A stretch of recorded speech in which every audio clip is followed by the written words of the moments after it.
নমস্কাৰ ছাত্ৰ ছাত্ৰীসকল ই কক্ষালৈ তোমালোকক স্বাগতম জনাইছো মোৰ নাম অবিস্মিতা বৰঠাকুৰ আজি আমি আলোচনা কৰিম অষ্টম শ্ৰেণীৰ দ্বিতীয়টি পাঠ যুগমীয়া শৰাইঘাটৰ অনুশীলনী প্ৰশ্নসমূহৰ বিষয়ে ইতিমধ্যে আমি যুগমীয়া শৰাইঘাট পাঠটিৰ বিষয়ে আলোচনা কৰিছো আশা কৰিছো তোমালোকে পাঠটি ভালদৰে বুজিব পাৰিছা গতিকে আজি আমি সেই পাঠটিৰ আধাৰত কিতাবত সন্নিবিষ্ট প্ৰশ্ন উত্তৰ সমূহৰ বিষয়ে আলোচনা কৰিম প্ৰথমে তোমালোকক দিয়া হৈছে পাঠটো স্পষ্ট আৰু শুদ্ধ উচ্চাৰণেৰে পঢ়া গতিকে ছাত্ৰ ছাত্ৰীসকল তোমালোকে ঘৰত বা বিদ্যালয়ত এই পাঠটি স্পষ্ট বা শুদ্ধ উচ্চাৰণেৰে পঢ়িবলৈ চেষ্টা কৰিবা তাৰ পিছৰ প্ৰশ্নটোত আছে অতীতৰ শৰাইঘাটৰ সমস্যাবোৰ কি আছিল ইতিমধ্যে আমি পাঠটো আলোচনা কৰোতে জানিছোৱে যে অতীতৰ শৰাইঘাটৰ সমস্যাবোৰ আছিল সামৰিক যুদ্ধ বিগ্ৰহ বা এনেকুৱা ধৰণৰ সমস্যাবোৰ সেই সময়ত আছিল তাৰ পিছৰ প্ৰশ্নটোত আছে বৰ্তমান শৰাইঘাটৰ সমস্যাবোৰ কি আমি ইতিমধ্যে পাই আহিছো পাঠত যে শৰাইঘাটৰ সমস্যা আছে আছিল আৰু থাকিব গতিকে প্ৰশ্নটোত সুধিছে যে বৰ্তমানৰ সমস্যাসমূহ কি গতিকে শৰাইঘাটৰ বৰ্তমানৰ সমস্যাসমূহ হ'ল সামাজিক অৰ্থনৈতিক আৰু ঐতিহাসিক গতিকে বৰ্তমান আৰু অতীততো শৰাইঘাটৰ সমস্যা আছে আমি লাচিতে যিদৰে আগবাঢ়ি আহিছিল শৰাইঘাটৰ সমস্যা সমাধান কৰিবলৈ বৰ্তমান অসমীয়াও আমি একত্ৰিত হ'ব লাগিব এই শৰাইঘাটৰ সমস্যা সমাধান কৰিবলৈ তাৰ পিছৰ প্ৰশ্নটোত আছে ৰামসিংহ কোন আছিল ৰামসিংহ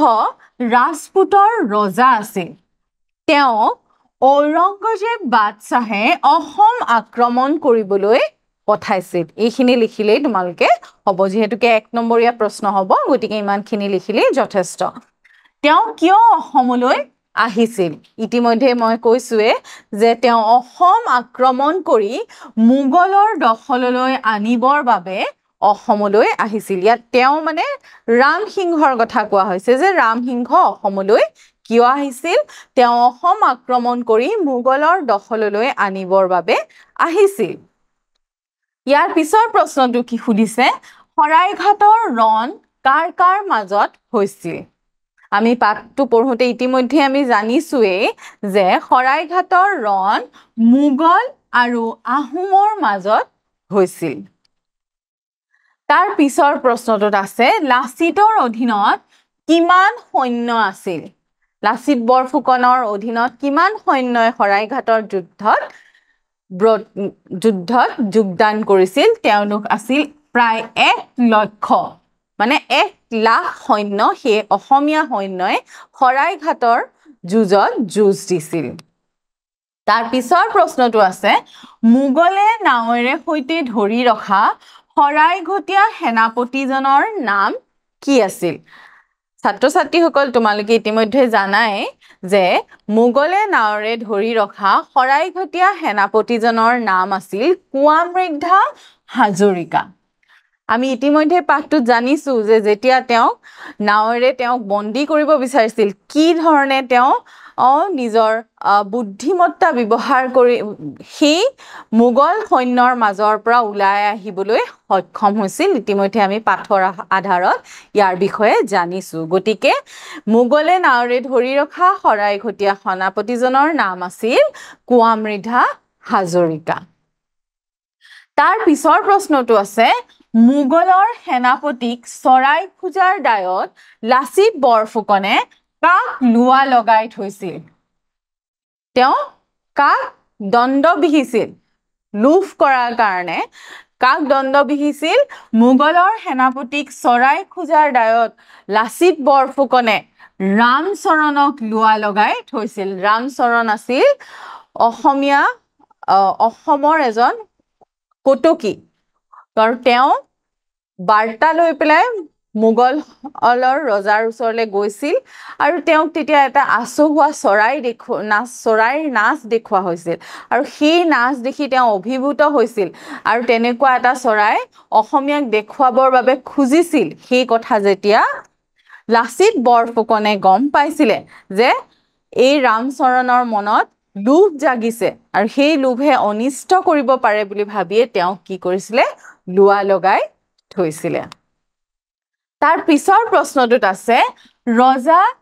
ৰামসিংহই বীৰ লাচিতক আফুগুটিৰ সহায়ত কি বুজাবলৈ চেষ্টা কৰিছিল যুদ্ধত আগবাঢ়ি অহাৰ আগতে তেওঁলোকে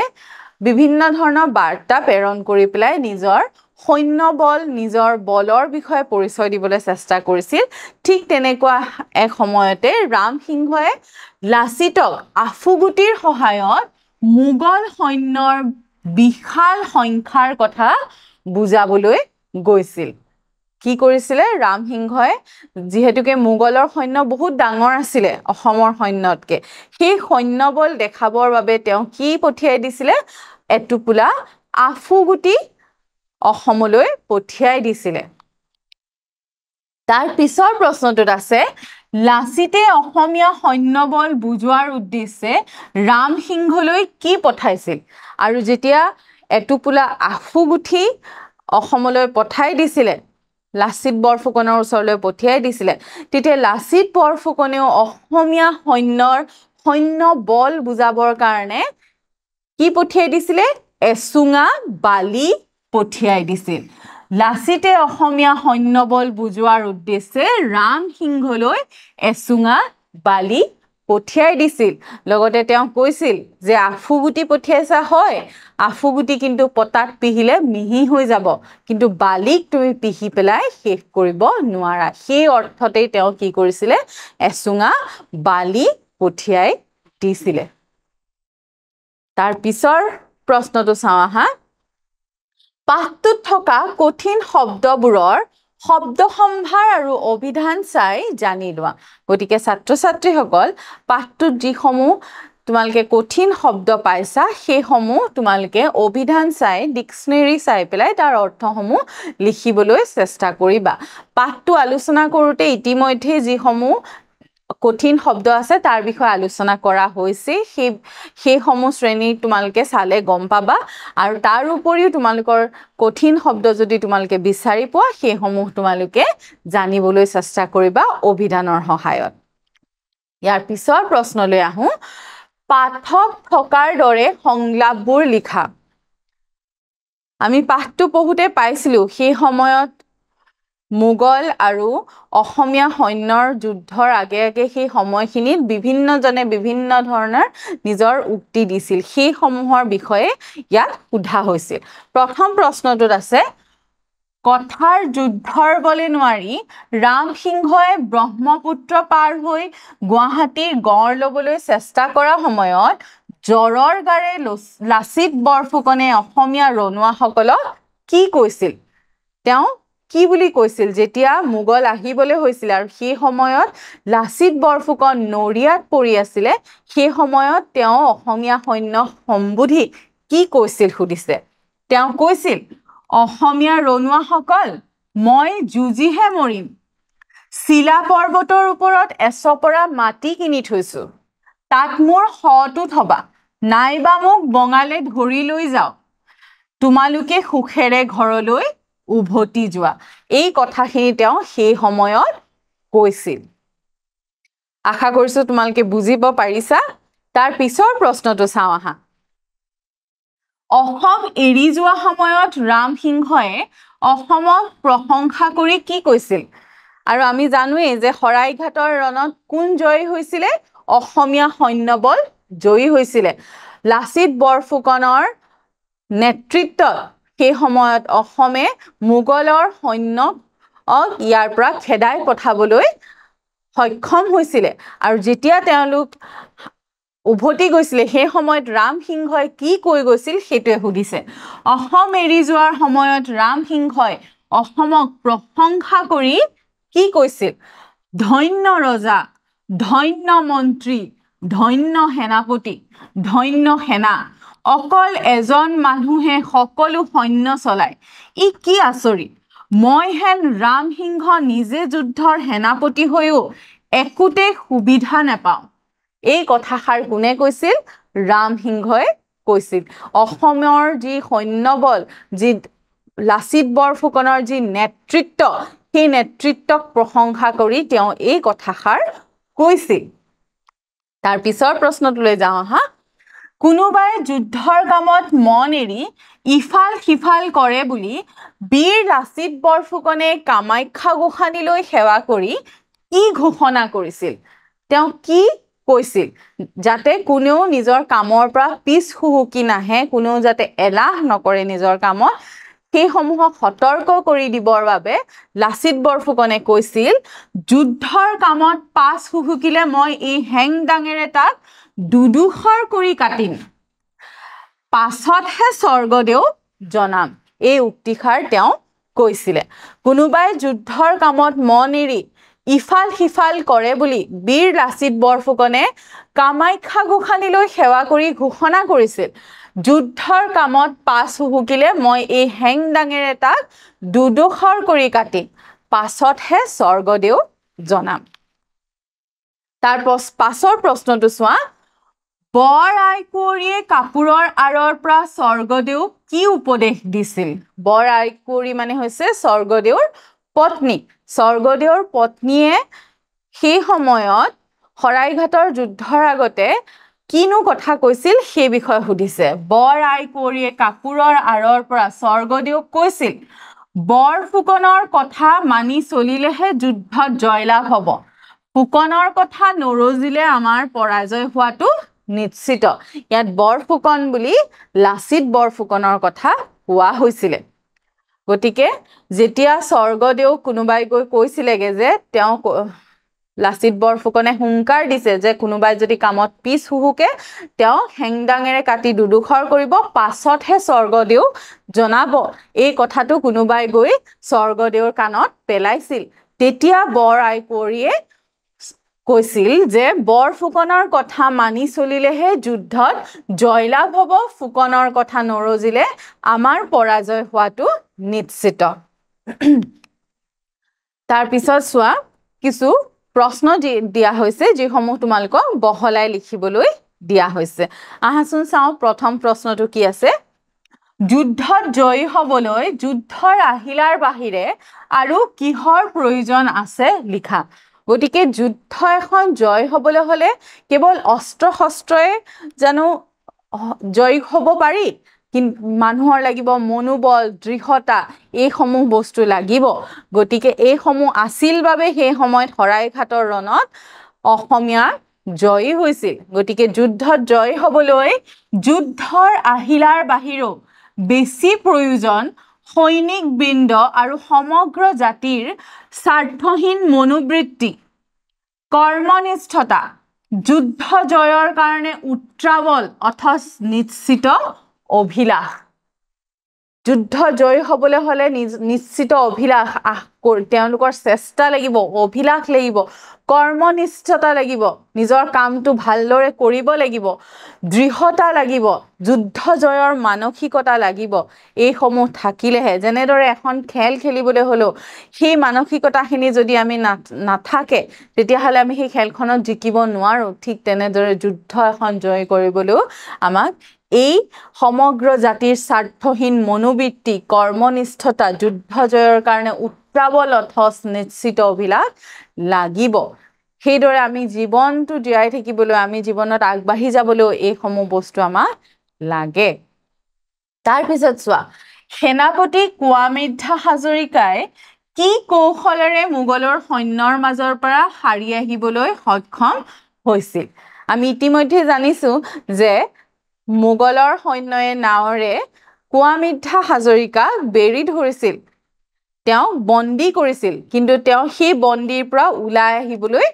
সক্ষম হৈছিল কি কৌশল ব্যৱহাৰ কৰি তেওঁ নিজৰ বুদ্ধিমতা ব্যৱহাৰ কৰি কেনেদৰে তাৰ পৰা ওলাই আহিছিল সেই বিষয়ে সুধিছে সেনাপতি কুৱামিদ্ধা হাজৰিকাক মোগলে নাৱেৰে সৈতে ধৰি আনন্দত মতলীয়া হৈ তেওঁক নাচিবলৈ ক'লে চাৰিওফালে মোগলৰ নাও মাজতে কোৱামিদ্ধাৰ নাও হাজৰিকাই ক'লে মই নাচিম ঢোল মৃদং খঞ্জুৰি নাই তোমালোকে চাপৰি মাৰা নাৱৰ বৈঠাৰ পৰা হাত এৰি মোগল সৈন্যই চাপৰি মাৰিবলৈ ধৰিলে কুৱাই নিজৰ নাও বৈঠাক টিপ দিলে নাৱৰ মূৰ অসমীয়াৰ পোনে টুৱাবলৈ নাচোনৰ চেও দেখি বঙালৰ সৈন্য মজগুল হ'ল এই চেগতে কুৱাৰ নাওখন হাউট কৰে আঁতৰি গ'ল মোগলে বৈঠা মাৰি নাও ভিৰাই তেওঁ খেদিবলৈ যুঁজা কৰোঁতেই অসমীয়াৰ নাও নিজৰ ঠাই পালেগৈ এইদৰে যেতিয়া মোগলৰ সৈন্যই তেওঁক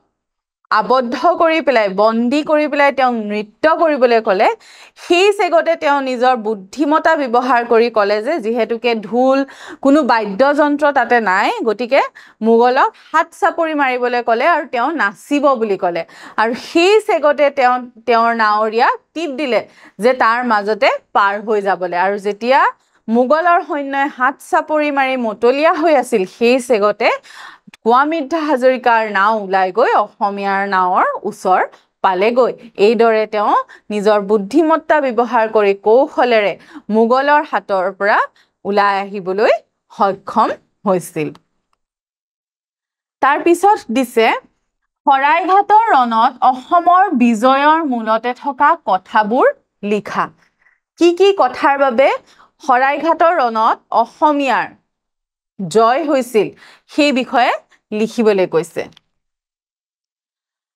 উত্তৰটো হ'ব শৰাইঘাটৰ ৰণত অসমৰ বিজয়ৰ মূলতে আছিল সুচিন্তিত আঁচনি বিশ্বক্ষণ সংগঠন শৃংখলামূলক আয়োজন সুদৃঢ় নিয়মানুবৰ্তিতা বিপদত ধৈৰ্য সংকটত নিৰ্ভীকতা আমূলে দুৰ্নীতি দমন দেশৰ মংগল কাৰ্যত সম্পূৰ্ণ আত্মবিলোপ আৰু স্বাৰ্থত্যাগ আৰু আত্মকণ্ডলৰূপী বৃক্ষৰ গুৰিয়ে শিপায়ে ঠালে ঠেঙুলিয়ে উৎপাটন এইসমূহ কাৰ্যপন্থা সেই সময়ৰ সেনাপতিৰ নেতৃত্বত হৈছিল বাবে এই যুঁজত শৰাইঘাটৰ যুঁজত অসমীয়া সৈন্য জয়ী হ'বলৈ সক্ষম হৈছিল সুন্দৰ আঁচনি আছিল প্লেনিং যিকোনো কাম এটাত আমি কি কৰিব লাগিব ভালদৰে আঁচনি প্ৰস্তুত কৰিব লাগিব পৰিকল্পনা কৰিব লাগিব বিশ্বক্ষণ সংগঠন যেতিয়া সেনাপতিৰ কথা সৈন্যসকলে নুশুনে সৈন্যসকল যাতে শৃংখলাবদ্ধতা যদি মানি নচলে এখন যুদ্ধত জয় হোৱাটো সম্ভৱপৰ নহয় কিন্তু সেই সময়ৰ যি শৰাইঘাটৰ সৈন্য দল আছিলে তেওঁলোকৰ মাজত এইখিনি লক্ষণ আছিলে শৃংখলামূলক আয়োজন সুদৃঢ় নিয়মানুবৰ্তিতা সকলো কাম তেওঁলোকে নিয়মত যেনে গড় এটা যদি সাজিছে তেওঁলোকে ৰাতিটোৰ ভিতৰতে সাজি উলিয়াবলৈ সময় সাপেক্ষ কাম কৰিবলৈ তেওঁলোকে চেষ্টা কৰিছিলে বিপদত ধৈৰ্য ধৰিছিলে সকলো ক্ষেত্ৰতে আমি সদায় কি হ'ব লাগিব বিপদত ধৈৰ্য ধৰিব লাগিব ঠিক সেই সময় শৰাইঘাটৰ যুদ্ধটো এই কথা দেখা গৈছিলে সংকটত নিৰ্ভীকতা যেতিয়া কোনোবাই সংকটত পৰিছে ভয় খোৱা নাই যেনে ধৰণে কোৱামিদ্ধা হাজৰিকাই বন্দী হোৱাৰ পিছতো তাৰ পৰা ওলাই আহিবলৈ সক্ষম হৈছিলে আমূলে দুৰ্নীতি দমন যেতিয়া দেখিছিলে যে কোনোবাই লোভত পৰিছে তেওঁক দমন কৰাও দেখিবলৈ পোৱা গৈছে যেনেদৰে অসমৰ কটকী ৰামচৰণক সেই সময়ত দমন কৰা হৈছিল দেশৰ মংগল কাৰ্যত সম্পূৰ্ণ আত্মবিলোপ আৰু স্বাৰ্থত্যাগ নিজৰ স্বাৰ্থৰ কথা মানুহে ভাবি থকা নাছিলে দেশৰ স্বাৰ্থ আই মাতৃৰ স্বাৰ্থৰ বাবে তেওঁলোক ওলাই আহিছিলে আৰু আত্মকণ্ডল তেওঁলোকৰ মাজত নিজৰ মাজতে যি কণ্ডল সেই কণ্ডল তেওঁলোকে আঁতৰাই পেলাবলৈ চেষ্টা কৰিছিল তাৰ ফলতহে শৰাইঘাটৰ যুঁজত অসমীয়া জয়ী হৈছিল আজি আমি পাঠত এইখিনিলৈকে আলোচনা কৰিলো প্ৰশ্ন উত্তৰসমূহ আমি আলোচনা কৰিলো ইয়াৰ পিছৰ শ্ৰেণীত আমি ইয়াৰ অনুশীলনীৰ পিছৰ অংশৰ বিষয়ে আলোচনা কৰিম ধন্যবাদ